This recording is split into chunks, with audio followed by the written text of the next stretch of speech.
All right, let's dive into a topic that is absolutely essential for anyone in gastroenterology or even internal medicine: colonic polyps. For medical trainees, you've got to get this down cold because really, understanding polyps is the key to preventing colorectal cancer.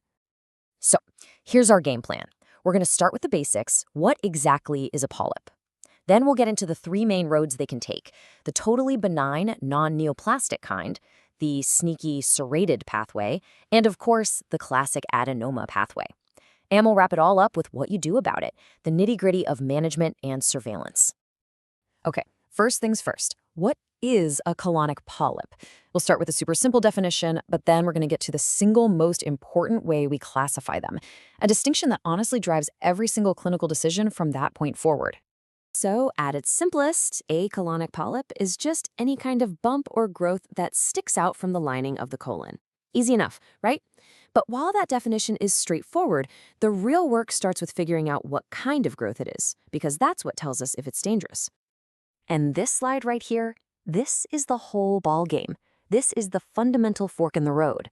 The first question you always ask is this thing non-neoplastic, basically benign, or is it neoplastic, meaning it has the potential to turn into cancer? Answering this one question sets the course for everything that follows. So let's start with the first category, the non-neoplastic polyps. As the slide says, think of these as the generally benign bumps. For the most part, these are the ones that don't keep us up at night. This table is a great high-yield summary. You've got your inflammatory polyps, you see them in IBD, they're a sign of inflammation, but they themselves won't turn into cancer.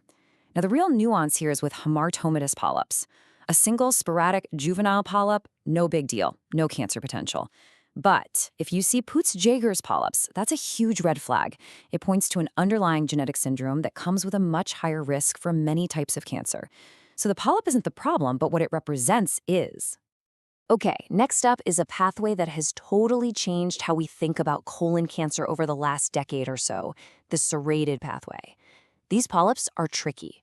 They look different, they grow differently, and being able to spot them is a crucial skill for anyone holding a colonoscope. So the key takeaway here is that these serrated polyps lead to cancer through a completely different molecular doorway than the classic adenomas. This pathway is all about specific mutations like BRAF, and it leads to a very distinct type of cancer we call microsatellite instability high, or MSI high.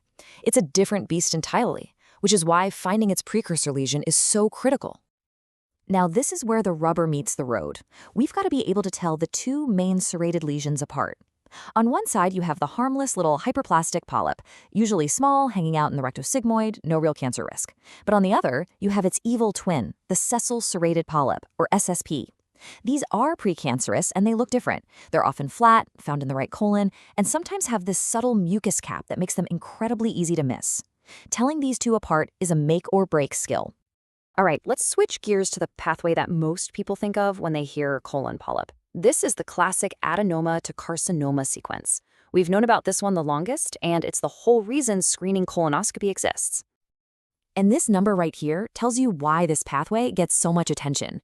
About 2/3 of all polyps we find are adenomas.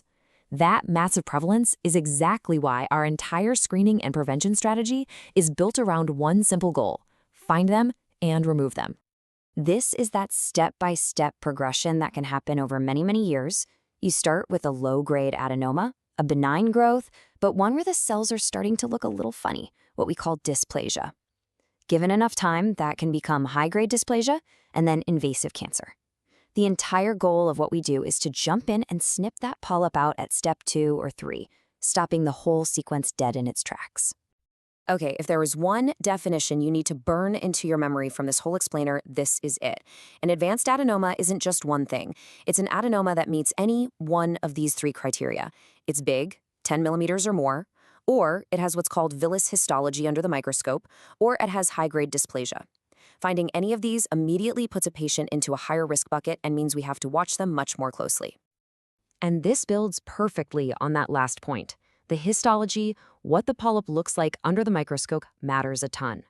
Most adenomas are tubular, which means they have a simpler structure and lower risk. But as they develop these more complex, finger-like projections, what pathologists call villus architecture, their potential to become malignant goes way up. So, we've figured out what the different polyps are, we know how to assess their risk. Now we get to the most important question of all. So what? What do we do about it? This section is all about putting that knowledge into clinical action. This is it. This is the single most common question you'll get from a patient after you take out a polyp. Doc, when do I have to come back and do this again? And for any trainee, knowing the answer isn't a guess. It's a calculated decision based entirely on the number, the size, and the histology of what you just took out. This table gives you the high-yield answers based on national guidelines. And look at how clear the split is.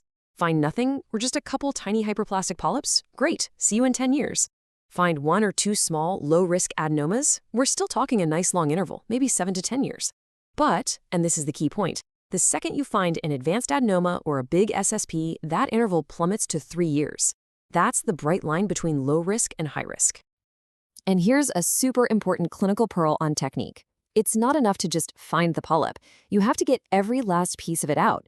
Incomplete resections, especially of those flat, sneaky, serrated polyps or big adenomas you have to take out in pieces, are a major reason why some patients develop what we call interval cancers that pop up between their scheduled colonoscopies.